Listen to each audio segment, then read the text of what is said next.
Radhe Radhe, happy new year. বছরের শেষে ভেবেই রেখেছিলাম এবার নিউ ইয়ারটা শুরু করব ঠাকুরের দর্শন দিয়ে, তাই ভেবে আর কাজ কি, ভাইজি ছেলেকে নিয়ে বেরিয়ে পড়লাম ঠাকুর দর্শনের উদ্দেশ্যে। দেখো, ঠাকুর দর্শন করতে বেরিয়ে পড়েছি আমি, আমার ছেলে আর আমার ভাইজি। বাসে উঠে পড়েছি। বাসে যেতে যেতে বাইরের ভিউটা দেখো কত সুন্দর, আর ভাবতেই পারিনি যেতে যেতে এত সুন্দর একটা মায়ের দর্শন পেয়ে যাব। মা কালীর দর্শন করে আবার আমরা বেরিয়ে পড়লাম আমাদের গন্তব্য স্থানে। দেখো, পৌঁছেও গেছি আমাদের যেখানে আমাদের ডেস্টিনি ছিল সেখানে। আর কত ভিড়, ভিড় দেখে তো আমার মাথায় হাত, এত ভিড় হবে আমরা ভাবতেই পারিনি। যাই হোক, এত সুন্দর জায়গায় সবাই তো আসবে, তাই না?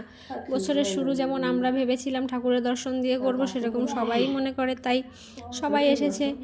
আর কত সুন্দর লাগছে, চারো সাইডে ফুল আর ফুল, মাঝখানে মন্দিরটা প্রাণ জুড়িয়ে যাচ্ছে। আর আমাদের ঘুরতে ঘুরতে খিদেও পেয়ে গেছিলো। আমি ভেবেছিলাম ইসকনের খাবার খাবো, তার জন্যে লাইন দেখে তো আমার ছেলে বলছে তোমার আর ইসকনের খাবার খেতে হবে না, চলো আমরা রেস্টুরেন্টে যাই খেতে। তার জন্য রেস্টুরেন্টে এসে আমরা পনির বিরিয়ানি খেলাম। তারপরে আমার আশাটা সার্থক হয়েছে, কীর্তন ছিল।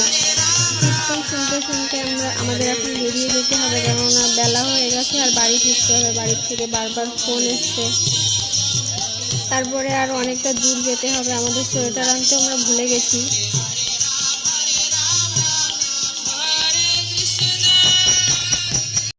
ঠাকুরের কীর্তন শুনতে শুনতে বেরিয়ে পড়বো বাড়ির উদ্দেশ্যে। রাধে রাধে বন্ধুরা, সবাই ভালো থাকবে আর বাকি বছরটা যেন সবার ভালো কাটে।